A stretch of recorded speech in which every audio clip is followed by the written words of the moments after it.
Live from New York, the show doesn't listen to music. Music, over. Takes are the new music. Nick hears a take. He's like, that's music to my ears. Tell him the story. No, Gianna asked us what our top Spotify Wrapped artists were. And I owed Gianna, like the audience, nothing but honesty, and so I just told her I don't listen to music. I got too much going on, man.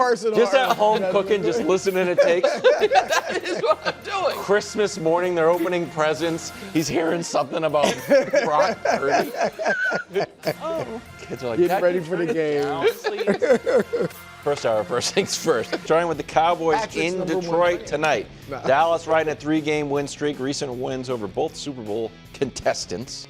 The Eagles and the Chiefs. Lions trying to bounce back from a Thanksgiving loss to Green. Facts, Dusty made a new graphic. Okay, neither of these teams are currently in the playoffs and not even really close. Let's start with Cowboys first. So 23% chance to make it. If they win tonight, goes up to 41. If they lose, start looking at vacation plans, 9%. Lions at 30%. If they win, 45%. I'm not great, but surprised pretty it would good. still only be like 45% would win. Yeah, because they're in the reason they're in such rough shape is the Packers and Bears, who they're chasing, play each other twice. So so somebody's either going to win both of them, or they split down to 12 or 9. That's why we're calling this a vacation plans game. That's what we're calling. Who you got? I got Dallas with my chest. Wow. All right. Okay. The Lions are not what they used to be. Not what they were last year. Not what they were 2 years ago. And on top of that, Dallas remembers. Y'all came into our place last year and beat us 47-9. And you made fun of us. Yes. You mocked us. You attempted a touchdown pass to one of your offensive linemen, Correct. Decker, right? And so they rubbed it in the Cowboys' face.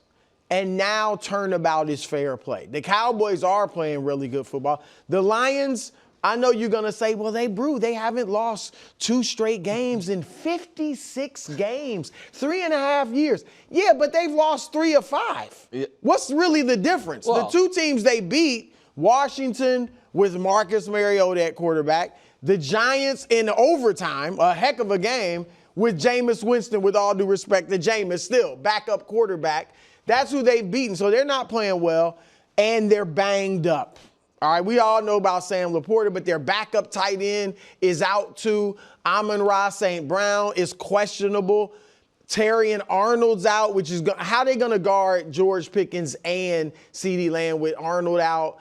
I just think Dallas, like the key for Detroit to win would be Jahmyr Gibbs just running well. But Dallas's run defense now with Quinnen Williams is actually pretty good. Look, it's a 2-game sample or 3-game sample, whatever. I'll take but it. Since he's been there, they were terrible defensively. And look at the rush, one of the worst teams in the league against the run. Now, again, small sample, but second best against the run. And only allowing 21, 22 points a game is pretty good. So I just think the Cowboys are playing much better, Nick, and they're going to go in there and win. Just quickly to that graphic, this is something Coach Mangini said too, and we drew the line at the Quinnen Williams trade. But Mangini talks a lot about a defense takes a little bit to round into form. Well, we've seen it with a few teams. He's always saying that. So I know we're like, wow, that was magic. But maybe it's like a little Quinnen Williams, a little guys getting healthy, a little getting the scheme.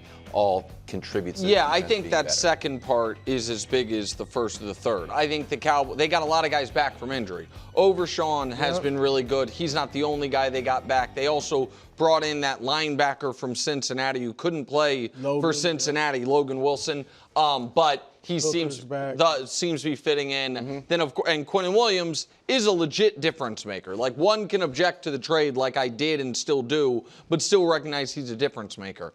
And Schefter reported 45 minutes ago, a little ominous about Amon-Ra tonight, saying they think it might be more realistic for next week, but he's, quote, one of the toughest guys anyone's ever met. You have to put that in. Right. And so the agent made sure. So documentation on toughest. And so they didn't close. To be clear, he didn't close the door on him playing, but he you got to go. Narrowed it. If you have a 12% chance if you lose, you got to go. You think he's got to play? Well, 12%. The thing is, it's a vacation. But he's really limited. It's an ankle. Wide receiver with an ankle. If he can't get over the pain threshold, then he's just not useful. Like, it's not a lineman with an ankle, especially so. And it can and so he might play, but it's, to me, more skeptical than a questionable designation normally would be. With that all said, I've got the Lions. Oh. And wow, I thought you had the Cowboys. Earlier in the week? I've been all week, and my rationale earlier in the week was I just don't think the Lions are going to go out this way, and I just don't think the Cowboys are going to have the single most impressive 3-game winning streak of any team in football this year. And it is right now the Cowboys are playing better than the Lions. I understand that. I also understand, and this is going to sound cliche, and I don't mean it to, this is a week-to-week league. This game is in Detroit, and this is a game the Lions absolutely unequivocally know they have to have. And we can say, well, the Cowboys do too. But the Cowboys have been playing that game week. They had to have the Eagles game. They had to have the Chiefs game. They have to have this game. And so at some point, you can't tap into that as well as you can in other times. And I agree with you, Brou. The Lions are not as good as the Lions the last couple years. I still feel like the 2025 Detroit Lions at home in a game they've got to have should be able to beat the 2025 Dallas Cowboys. And this is coming from someone that just watched the Cowboys beat their team and play great. And I think George Pickens and CeeDee Lamb are a great receiver combo, and this year they've been the best receiver duo in football. Even by that standard, I think they're running a little hot. Like that, they are what they did against the Chiefs, what we saw them do the previous week against Philly.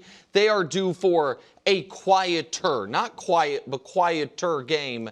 And this is a Dan Campbell thing. While I don't love Dan Campbell, the play caller, and I do think they really miss both of their coordinators, I do think that in this moment, he will have his team ready. Go ahead, KW. I think that you have tomorrow morning, when we do the show, when we do the rundown, you will have a classic 3 immediately wrong. About this game? Yes. Well, that happens. So you got the Cowboys. And a classic 2. Oh, that they missed Ben Johnson? Right. Yes. That you said early on. This was like when we were doing like predictions week. Yes. Where like we don't pay enough attention to the coordinators. Yes. And Detroit lost both of their coordinators. We saw it week 1. We're like, oof. Then they steadied the ship, and now things are getting a little bit turbulent again. And now Dan Campbell's calling plays, and he has quotes about like us beating ourselves. We didn't really hear that. So I think you're going to be immediately wrong. But I also think you're absolutely right. Well, listen, I do think the Lions missed the coordinators.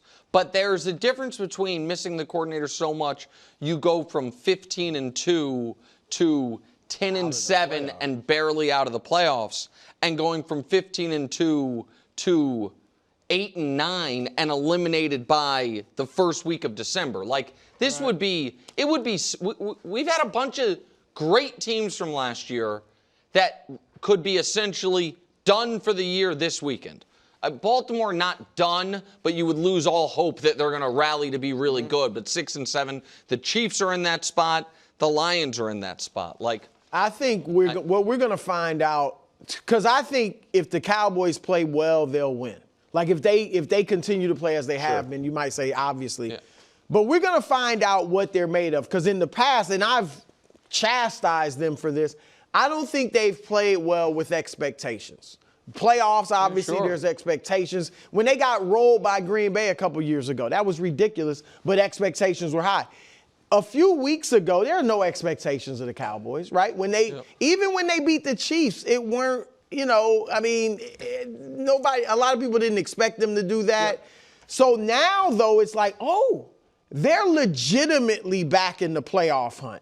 Now there might be some disappointment if they don't make the playoffs and among their fan base. So expectations are high. how do they handle it? Because I don't think they've handled it well in the past, but maybe Schottenheimer's changed that culture. It really is a 6-quarter event for the Cowboys. We can talk about all the different changes, all it was. 6 quarters ago, they were down 21-0 to Philadelphia. Yeah. Look, you know what I mean? Looking like they were about to fall to, what would that have been? 4-6-1 and just be done. They're out of it. And then they have one of the best comebacks they've had in 20 years. And then they had another, steady with the Chiefs, but technically a 4th-quarter comeback against Kansas City. And now all of a sudden we're talking about them being super dangerous. They deserve credit. They have been playing great football these last 6 quarters, but it's not a super long sample of it. Against the spread, Dak, from 2024, 4-13. This year, 5-1. Tell your friends. You can't be 5-1 against the spread, buddy. They've played 12 games. Leave the gambling stuff to me. Josh, why are you putting the stupid game on? What the heck does that mean? As an underdog. As an underdog. Oh, okay. You didn't let me finish. No, okay. As an underdog. Okay, They play 6 games. What are we talking about? Mid-November. Head back to Arrowhead. I read that. You know what? God darn it. I have executives Read it leaving. with authority, too.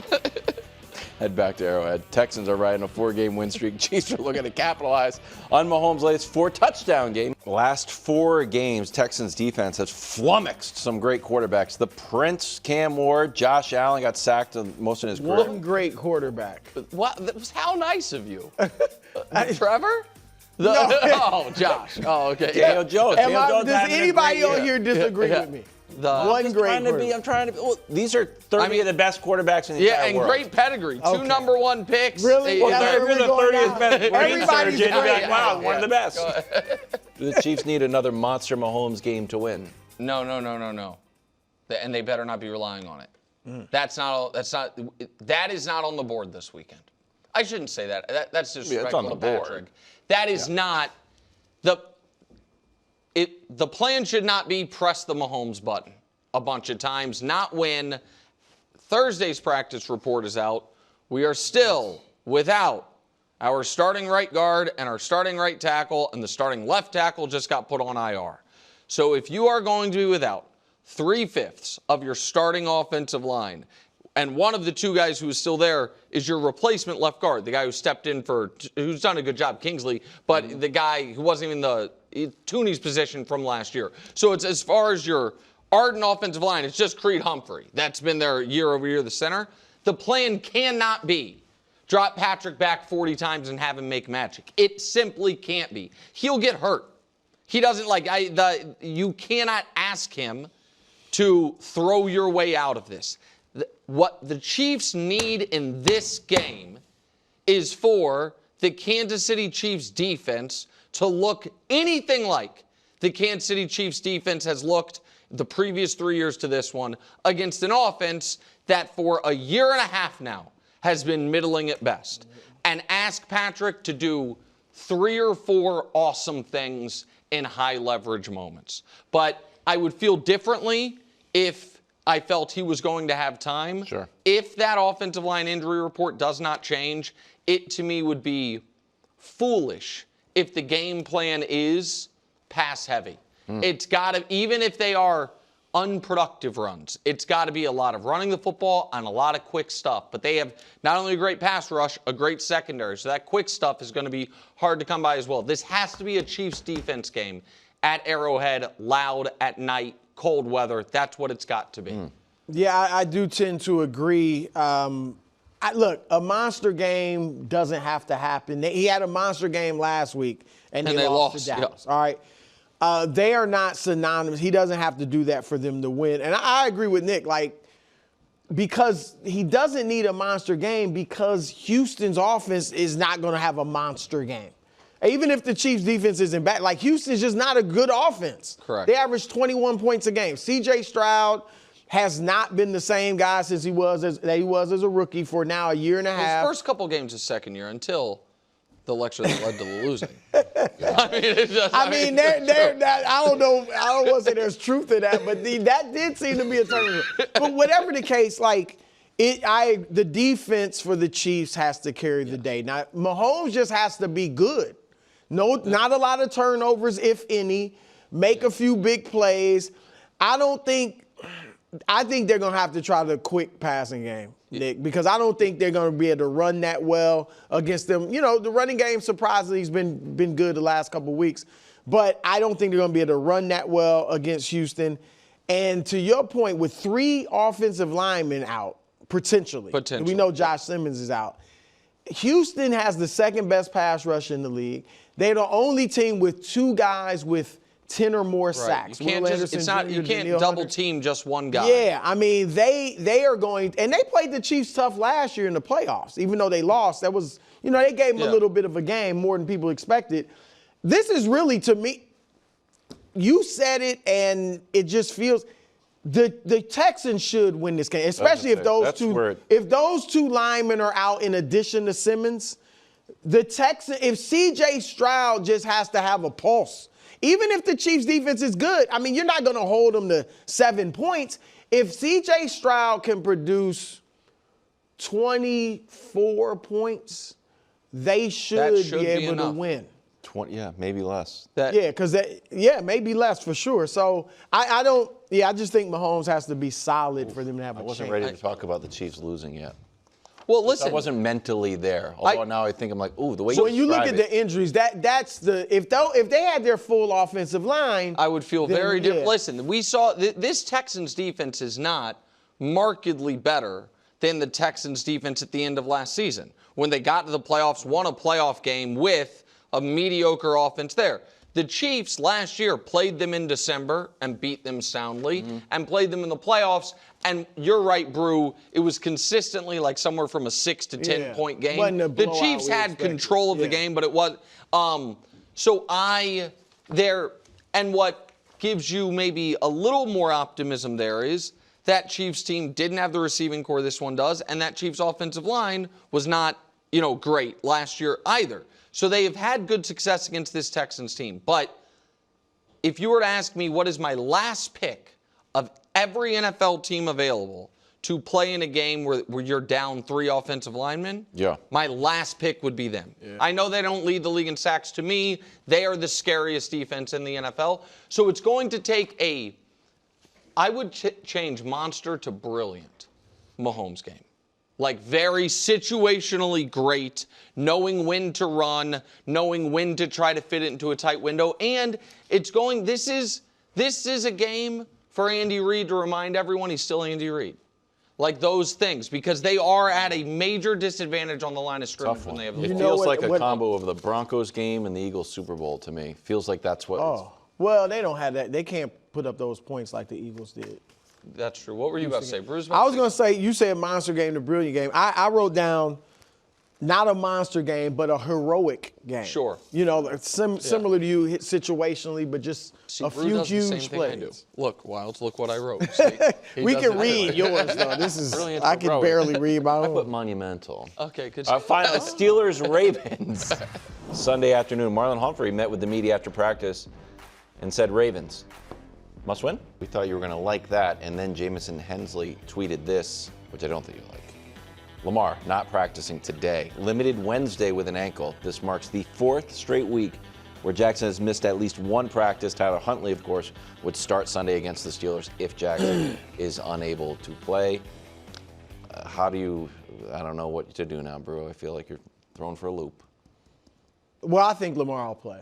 I mean, he's been sitting out the last, 4 weeks? They'd always been Wednesdays, though. This is a Thursday, which is odd, but yeah. If he can't play, they're in trouble. Okay, the last 4 weeks he has a completion percentage of 56, has 1 touchdown and 5 turnovers. No, I get that, but he's good enough, and he's still in his prime, where I fully expect him to turn this around at some point.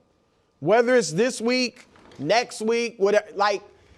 It's like you feel about the Chiefs. Until they're out, you feel like, man, their track record, they're going to turn it around. You're saying about that for Lamar the player. He's good enough where I'm just, this is not going to continue. Now, as far as Marlon's quote, I mean, really? Like now? Where was this against Cincinnati? Since a divisional opponent in your building must win, you started 1-5. It's been a must win for 6 weeks. Yeah. I mean, really? No. I do not like this, Wildes. I know you don't like it. Yeah. I adore it. I adore this. All right? I want to caress this sentiment. I want to dance with this quote that we must win. Put on a slow jam, Wildes. I'm in the mood. All right? I love that quote. Break. You're leaving? That was too much. That was the first time he hasn't tricked you with the misdirection. I saw that. You saw it coming a mile away. You love it, Brou? Yeah, you adore it. He wants to caress it. I want to put some Luther on. That's how I feel about that quote. Yes, finally.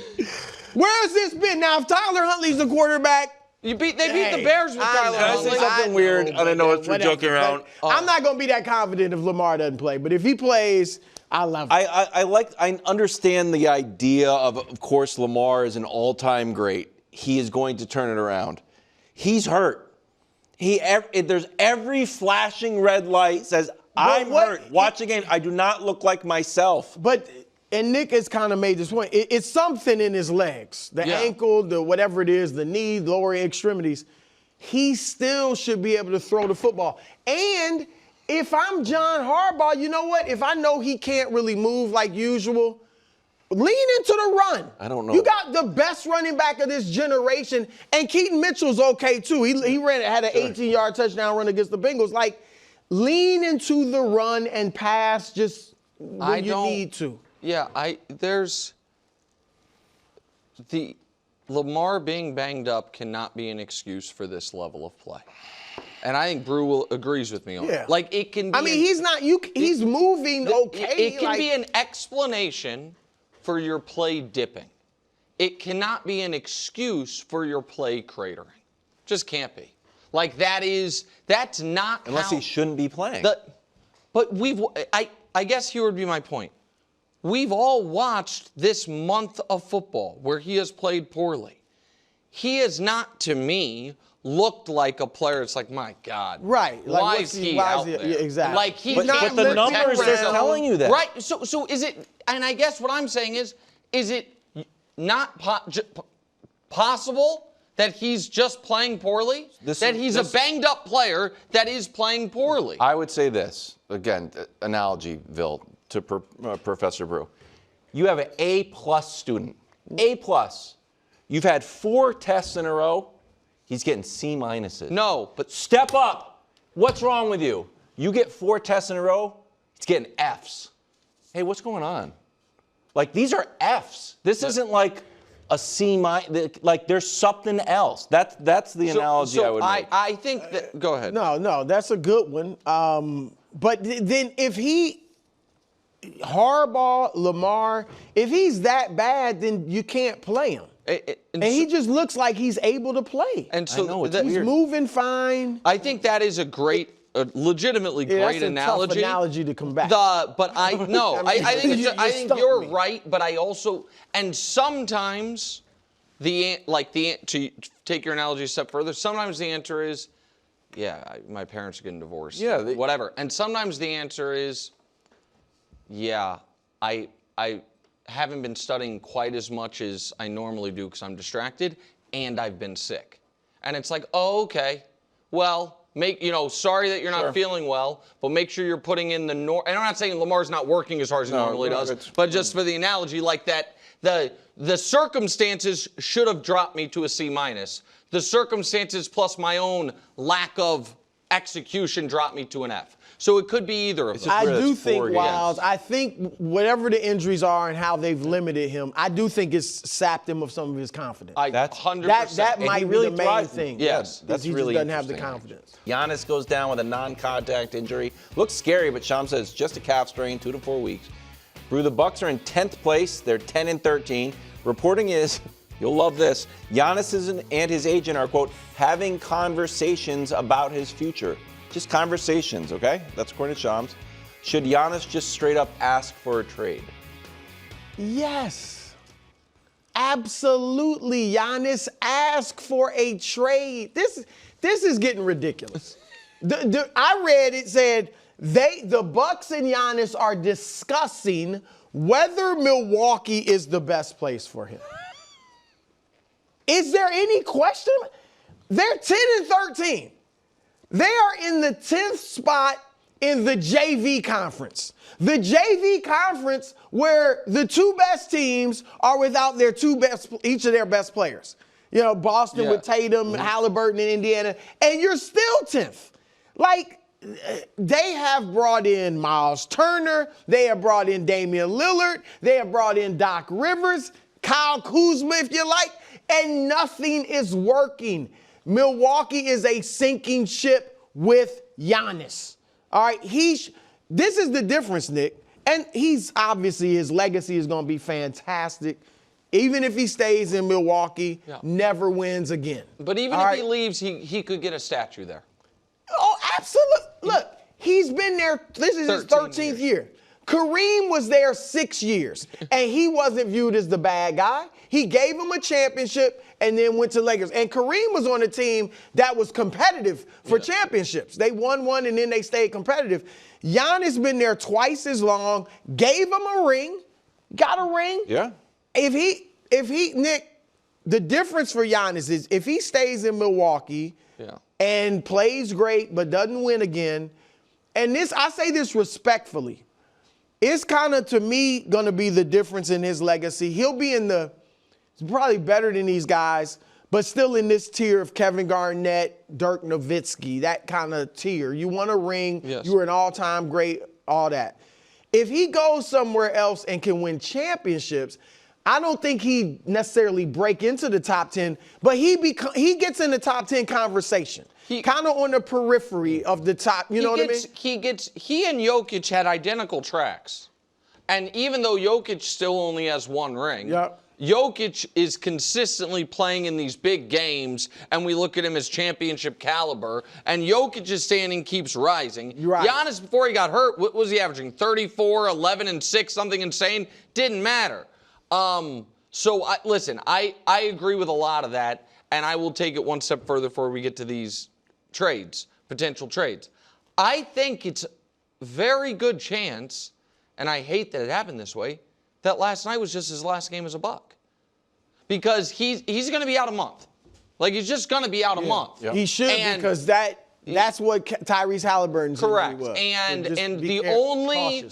the only rehab for a calf strain is to stay off your legs. That's it. And so December 15th is when a lot of guys can be traded. Early January is when the other guys, like the guys who aren't eligible. So in about a month, everyone who can be traded, so to speak. I think it's possible last night was his last game as a Buck, and that's fine. Like, everybody, the lesson in this, it's similar to the Lane Kiffin lesson, which is nobody gets everything. Right.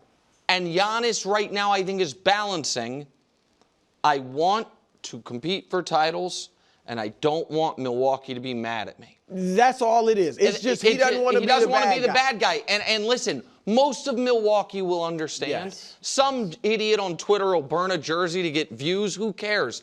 Nobody's going to look at you as a villain. And if what will make you happiest is competing in the postseason, much less for championships, then you're not going to be able to do it there. And let me throw this in before you get to the trades. Milwaukee should trade him. Like they should, but they also want to be villains. Ready. They want it. Both parties want their hand forced. I know. Their team is not going anywhere with Giannis. Yeah. You can get a bunch of young players, draft picks, and start rebuilding. And for your front office, it actually gives you cover. Yes. All right, so now we're going to do a full podcast worth of trades here in about 6 minutes. Let's look Dusty said we have 9. We got plenty of time. 3 juicy trades, and Nick, you like 2 other ones that we're going to save at the end. We're starting here, Warriors. Here's what it looks like.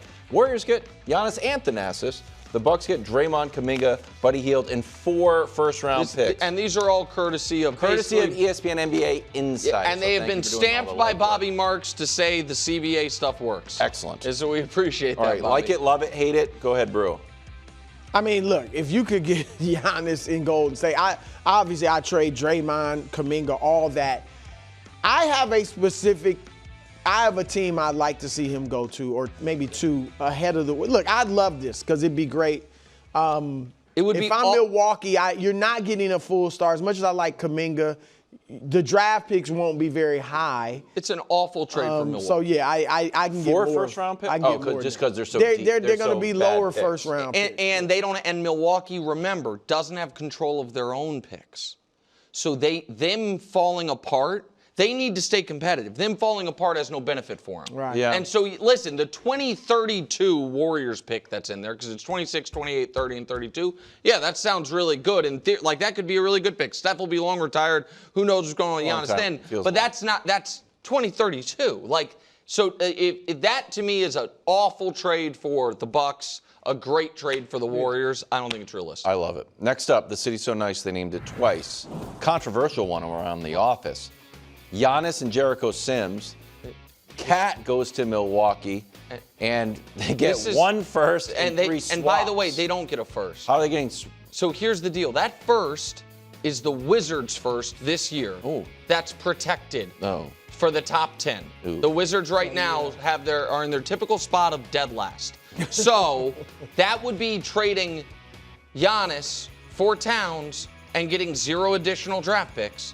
The only way that happens is if Giannis says, I will only go to New York, and Milwaukee abides. But when do you? And if I'm Milwaukee and I'm ready to trade him, I'm gonna be like, look, we'll trade you, but we're not gonna be relegated to only dealing with. You cannot trade Giannis straight up for Karl Towns. No. That's what that would be. What I think needs to happen here is the Knicks need to find a third team. Because if I'm Milwaukee, Towns is a great player. He's a legitimate all-star perennially. But I don't need him. I don't necessarily, because I'm not going to be that great. I want young players that I can build. So Cat for picks to send Milwaukee. Cat somewhere else, a team that, is close to a championship, and then get picks from that team. If you can, you got to find a 3rd or 4th team so you can get the picks that you want. Giannis and maybe some young talent. I know you probably want to talk more from a basketball perspective. I apologize if I'm messing this up.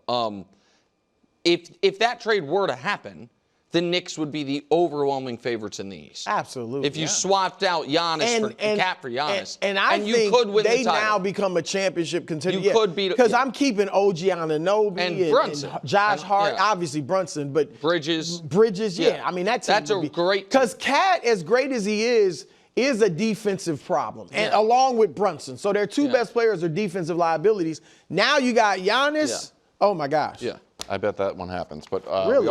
I think that's where he wants to go. He's going to figure it out. All right, Brou, you've kicked this one around often. Giannis to the Spurs. Spurs get Giannis. The Bucks get Stephon Castle, Harrison Barnes, Kelly Olynyk, and 3 first-round picks. What are your thoughts on this one, Brou? I know it's your favorite. This is what I want him in Texas. Whether it's we'll talk about Houston later, but San Antonio. Giannis and Wemby. Now, Castle has been great for them, but De'Aaron Fox is playing really well. And I would probably, if I'm Milwaukee, I might want Dylan Harper you would instead definitely of Castle. want. So that's what. Would you do it? Castle's great. If you were San Antonio and they said, okay, that trade we will do it, but we are not giving you Milwaukee. I'm saying is saying we want Harper and not Castle. Would you still do that if you were the Spurs? Yes, absolutely. Yeah, whatever you Because want. Castle is really good. I think if Castle went to Milwaukee, he would become a star in his own right. And Harper can too. So Harper's a little bit younger, a little bit. So I want him. Well, then if the Spurs are willing to trade Dylan Harper, then I think they can make the best offer. I think Harper is viewed like that. He was the number 2 pick of the draft. They also have those picks to trade. Like they have real assets. And if you're the Spurs, there is the idea in some corners that you don't necessarily want to take a super long view with Wemby. I think that, that's fair. you know what I mean? That, like, you know what? Because of his height and the history of players that size, his own injury history, go for it immediately. Yeah. Because we're not thinking about win it 10 this year. years down the road, right? We're trying to do it right now. All right, you have two bonus trades via ESPN that you like. Yeah, so there's the Houston one, which Brou really likes, and then I'll show you the one that I think is the best offer for both sides. So if we can throw up the Houston one. So it's the Giannis brothers. It's basically for Giannis for Şengün. Şengün and a first. Because Van Vliet, will be back at some point, but is out this year. I know maybe this will sound crazy, bro. If I'm Houston, I don't think I'd do it. Really? All of a sudden, my team went from young, up-and-coming, exciting, maybe we take the torch from OKC once their players get a little too expensive, to, man, let's win now. We better win this year or next. Yep. Because when OKC's at the peak of its powers, because KD's old and Giannis is, like Brou said, in year 13. That makes me anxious. I get that, but I think you're already in win now mode because of KD. You are in win now mode, but you haven't leveraged everything. Like Şengün's got another 8 years. Like Şengün is legitimately Thompson's great. not even his full form self yet. Like that would be my concern. But that's the one you like the most? I don't know about the most. I like the San Antonio one because Şengün is a legit star, and he'd probably be even better in the East. Yeah. What I would do if I'm Milwaukee, I'm saying replace Van Vliet with Reed Shepherd. Now you might have to throw in fodder to make it work. The problem is financially. salaries there. Money there. Yeah. But if I can get Shepherd and Şengün, I'm very happy from Milwaukee. All right, now you have one that I dislike. Okay, so this is the one that is the best for both sides. Giannis can go to the finals. They've been good without Trey. Why is that great for the Bucks? For the Bucks, you get the number 1 pick of the draft from 2 years ago. You get Trae Young under contract when you're not trying to bottom out because you don't have your own picks, and you get 4 firsts. And one of those firsts, is New Orleans. Is the New Orleans first. The New Orleans first. So they could get next year's first round pick. Next year's top pick. Yeah, that's what it is. Draft. So if this happens, Joe Dumars gets a statue in Atlanta. And so the 4 first-round picks is a little misleading. Not misleading, but it's the most. One of those picks is like a gold pick. And here's the other piece of it that I think is so important. That pick that Atlanta has, it is the better of New Orleans or Milwaukee this year. Yeah. The Milwaukee piece, it seemed like didn't matter. They have Giannis. But if I'm just vetoing this trade if I'm Giannis. Why? Yeah, that's the thing. Go win the conference. I don't want to see They're really him in good. Atlanta. They do have a lot of pieces. They have put together a nice roster. So, and I hear you because if I can get the number 1 pick from this year's draft, that's impressive. Trey is a good player. Can I just make this case in 10 I'm seconds? with you, though. I don't care where guys play. I care when they play. I don't care what city you play in. I care, are you playing in April, May, and June? And if Giannis, it goes to Golden State, and they're clipped in round 1, I would much rather see him in Atlanta playing in the NBA Finals. Why does it matter how big the city is? Well, now look, it's not. LeBron has proven this, has Duncan, overcome Wemby, this in winning in Joker, Giannis. Jordan overcame, Giannis already did But this. I'm saying Jordan overcame and winning in Chicago. But LeBron told me this once, and I think he's right. He said, when he was thinking about leaving Cleveland the first time, you got to look at the organization. He was like, at that point, I don't know, there were 6 or 8 teams that had won championships in the last 30 years. He's like, it's about the organization. And Atlanta has not been a great organization. Now, that doesn't mean they can't turn it around, but San Antonio, Houston. That's fair. They have been great obviously. Golden State organizations. And the Knicks have been good recently with Leon Rose. So I'm with you. No shade on Atlanta, but Definite shade. Thanks for watching. Subscribe here to get more from the show and to check out clips from other shows on FS1.